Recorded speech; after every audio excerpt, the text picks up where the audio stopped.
Welcome back to Inside the Lines. Happy Wednesday. Plenty of stuff to go over today. It is that time of year. A few picks for tonight, and we'll go over some more college football future stuff, playoffs, Heisman Awards, a little bit of updates there, and a little bit of NFL updates. So plenty of stuff to go over. We're going to start in the NBA tonight. We're focusing on one key game here, Steven. We're going to take a look at the Celtics going to Philly. The Boston is 2-point favorites, I believe, but you like the Phillies money line here. Or Phillies. Yeah, we have actually Philly as the 2-point favorite because in our model, the Sixers defense is holding Boston under the 114 team total. Kelly Oubre has been offensively playing well with Philadelphia, but his impact defensively is also important, and that's why the Harden loss isn't a really loss, especially on that end. I looked at the numbers. Oubre toiling in obscurity in Charlotte. They actually had a negative 0.8 point differential when Oubre played. And then when he didn't play, it was negative 6.4. So I'm not saying Oubre is worth 5.5 points, but that's just a fact. And the defensive 3-point field goal percentage was 1.5% better with Oubre on the court. So that combined with the fact that Boston is a 3-point dependent team, they shoot a ton of them. Around 45% of their shots are from three. And if they shoot under 33%, then usually they come under. So in this case, Boston has only been shooting 32% on the road from three.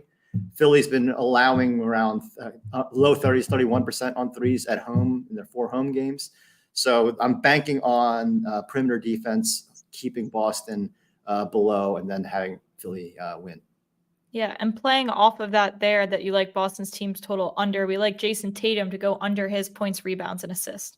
Yeah, so the reason why I didn't like the game under, because I do think there's a chance for an overtime when it's lines this close and the matchup is close. So, but Tatum, we only have him at a 36 line versus the 42.5. 42.5 is what he's been averaging this year, and he's been lights out. He's been playing great, and Boston's been playing a lot of blowout wins. But given that this is a tougher matchup, and even based on the odds, they're not projected to score what they did but they did in other games this season. I kind of think that setting the line at what he's currently averaging is too high given the matchup. So even with overtime chances, I still have a chance at coming under 42.5, which is why I'm not scared of this. His under is higher on the road. It's over 50% on the road going back to last year as opposed to at home where it's 56% over. And it's 6-4 versus Philadelphia in the last 10. Okay. Nothing more classic in the chat than Nick S. agreeing with us. He has Porzingis over 16.5 points. We're going to take him over 25.5 points, rebounds, and assists. Yeah, we have a projection around 18 points for Porzingis, so we like that bet. And then that's driving this over 25.5. When he's had to play his normal minutes, which has been 30 plus in Boston, he's cruised over this number. So the 2 games where he did it was like a 50-point blowout win against, I think, Indiana, and then the big blowout win versus Washington. So assuming this is a close game, Porzingis playing his normal role. Even in the 5 games he's matched up against Embiid in various spots, going back to the Dallas days, he's averaged over 26 points, rebounds, and assists. The model line's at 27.5, which is right in line with the minus 115. But this is one of those cases where as long as the model is on the same side as I am, I'm also going to be, and it matches what I personally think the narrative will be. I kind of like that. Right. Let's move over to a Sixers prop here. Someone you think will be getting a lot of minutes tonight regardless. Yeah, I mean, so I'm going to do the gambler's fallacy a little bit. Tobias Harris had a couple 2-block games this year, and he hasn't had a block in the last 3, so he's due. More importantly, the Boston is obviously very wing-oriented. And so there's going to be a lot of shots from his defensive assignments. And it's going to be an intense defensive matchup, I think. And I think there's just going to be a lot more opportunities for, missed threes, rebounds, players trying to, put back. He's going to challenge people. So whether he gets called for a foul. So hopefully they don't call the game too tightly. And Harris is challenging Jaylen Brown, challenging Tatum, gets a block. Also, never underestimate the friendly home scorekeeper. It's like just that judgment of when I started really getting into player props, especially the past year, it really seemed like that was a real factor because I would count blocks and I wouldn't see a block the whole game, and then I'd look down the scoreboard. These guys credited for 2. I kind of like it.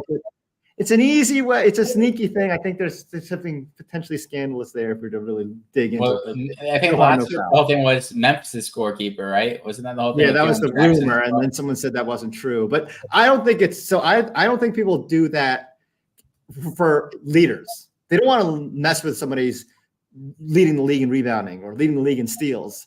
But if you're Tobias Harris, half a block, who's going to notice if you give a guy on block or not? It's nothing except for the buddies of the scorekeeper. I'm just all right. So conspiracy theory. I know I got to put my tinfoil that's cap. not very data model of you, Stephen, with your conspiracy theories. Big Cheesy was asking about the Kings. Kings laying 8 after they got blown out by the Rockets last night. I know Derek mentioned how we have slight value on the under here, but do we like the spread at all? Any personal opinions? No, I mean, with De'Aaron Fox is out now, so our value changed, and we are leading Portland and the over, but again, I wouldn't take that at all. Sacramento, the last 2 games without Fox hasn't cracked 100, and they were facing Houston, and Houston isn't exactly known as a great defensive team. 101 versus Golden State, so kind of all bets are off, I would say. Okay. Good to know. And I'm looking at the point. Yeah, no major. Harrison Barnes could be an interesting play for over. I mean, he's all over the map. He opened with a huge game opening night, had some solid games, and then he had 3 points the last game. So I know a lot of people are on Brogdon over assists with Scoot out, and I know that's been trending over the last couple of games. Yeah, he's got back-to-back double-digit assist games. So yeah, I think that his line is. You have him at 7.5. What's the line? 7.5. It was a 7.5. Okay. Yeah. So, all right. Good stuff there. I'm going to send you the chat, Stephen, to continue to answer some NBA questions for a bit. Jake, we're going back to college football now, not to put the pressure on, but things have been going pretty well for you so far. So we're going to college basketball. Start with one of your parlays here. I'm just going to let you take it here. You got it. Yeah, I mean, early in the season, I like going with parlays just to be a little more comfortable because you don't know how teams are going to respond early in the season.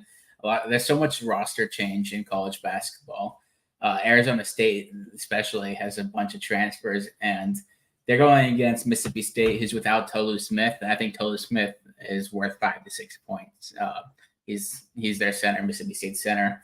We have Arizona State, I think, about even with Mississippi State. So get them plus 9.5. And I'm putting in a parlay. It just makes me feel a little safe. And then I'm pairing that with Santa Clara, a team I really like. I think they whooped a Pac-12 team in one of their exhibition games. So I really like the Santa Clara team. They've had 2 first-round picks in back-to-back years. So I like it, especially minus 133, just taking all lines here. Mm-hmm. And I saw Nick in the chat here on FAU minus 3.5 in the first half. You like the FAU money line here paired with Syracuse team total. Yeah, the line is FAU minus 6 for the full game. And I think that's reflecting that Elijah Martin is probably more the questionable to doubtful side. He missed both their exhibition games. I think if Elijah Martin was playing, we'd probably see more minus 8s. So maybe if he is he's not ruled out, he's playing. You could see that move late to minus 8. So you'd be getting good value on FAU right now. But just if he's not playing, I'm a little scared. They're playing Loyola Chicago, who's been a good team the last couple of years, but last year they had a bit of a rough season with Denzel Valentine's brother in his first year as their coach. But I just feel safer with FAU money line. They return a ton of production, which is hard to say in college basketball. And then Syracuse team total, they're playing a team that gave up 76 points per game on the road last year. Syracuse scored 83 in their first game this season. And their top 2 players, JJ Starling and Judah Mintz, I think they shot a combined 8 for 30. So assuming one of those players could find the basket at a more efficient rate, I really like the over here. I think we have them at 85 points. So that's another one I'm betting it down a little just to get the value.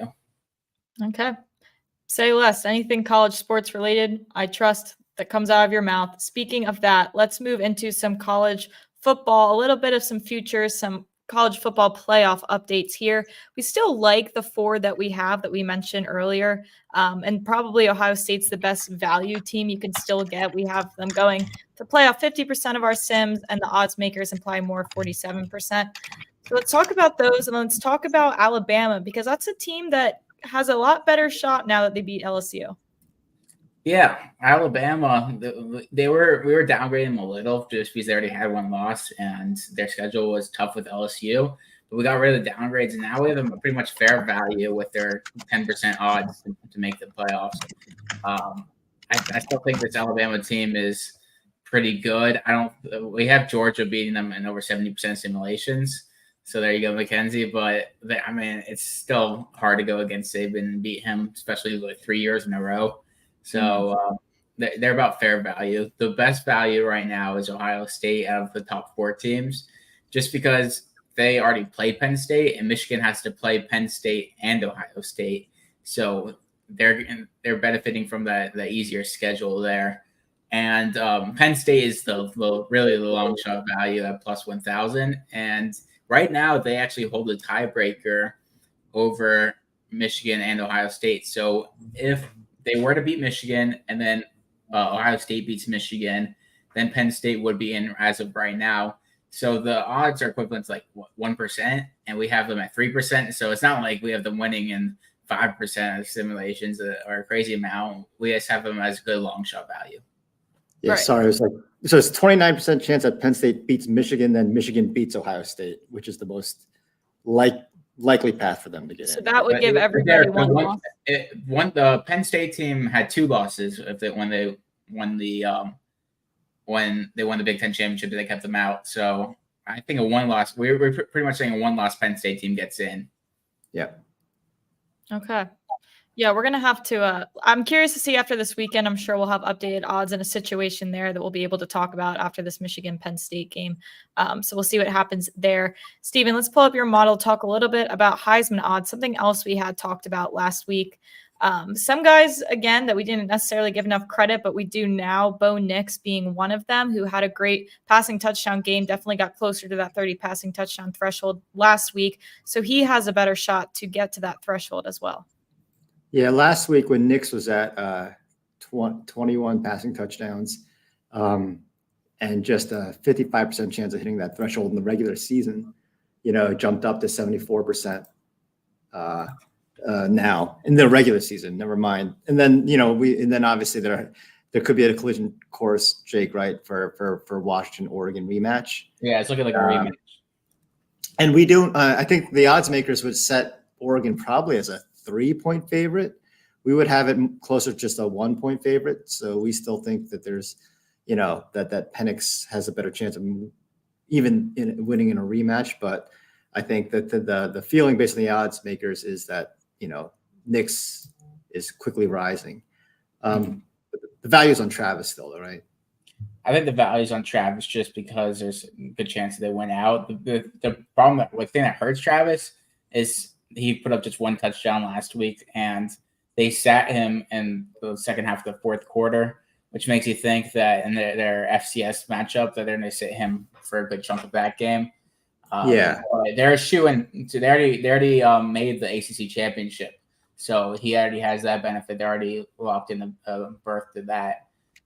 So that's why we like Travis. And when it comes to Nix, that big week last week helps. And they're right about 50-50 if they beat Penix.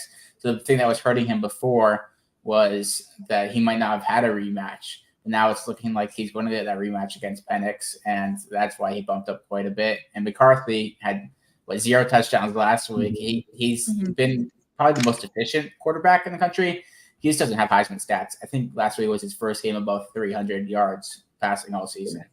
Yeah, it seems like Harbaugh is not the kind of guy that really cares about a Heisman trophy for his quarterback. He's more worried about the game and keeping him healthy, which I guess, take it for what you will. That makes sense. Same with Travis. It seems like they're sitting him as well. So it seems like some coaches and some organizations just aren't as concerned with hitting that threshold as other ones are. Mm-hmm. And Daniels, he's only on one book, right, Steven? What is the last one I checked? Yeah. Yeah, and you couldn't even find him on DraftKings or Caesars because he's in concussion protocol. So they're very cautious on putting odds out on Daniels. Mm-hmm. All right, so good stuff there. Certainly more value on Knicks. Let's move into the NFL quick. A quick act now that we are looking at, Steven. A lot of steam coming in on the Texans. So you can probably, if you'd like the Bengals, get them now at 6.5. Yeah, it was kind of surprising because people love Joe Burrow and the narrative that once he's healthy and second half Joe Burrow, he starts cruising.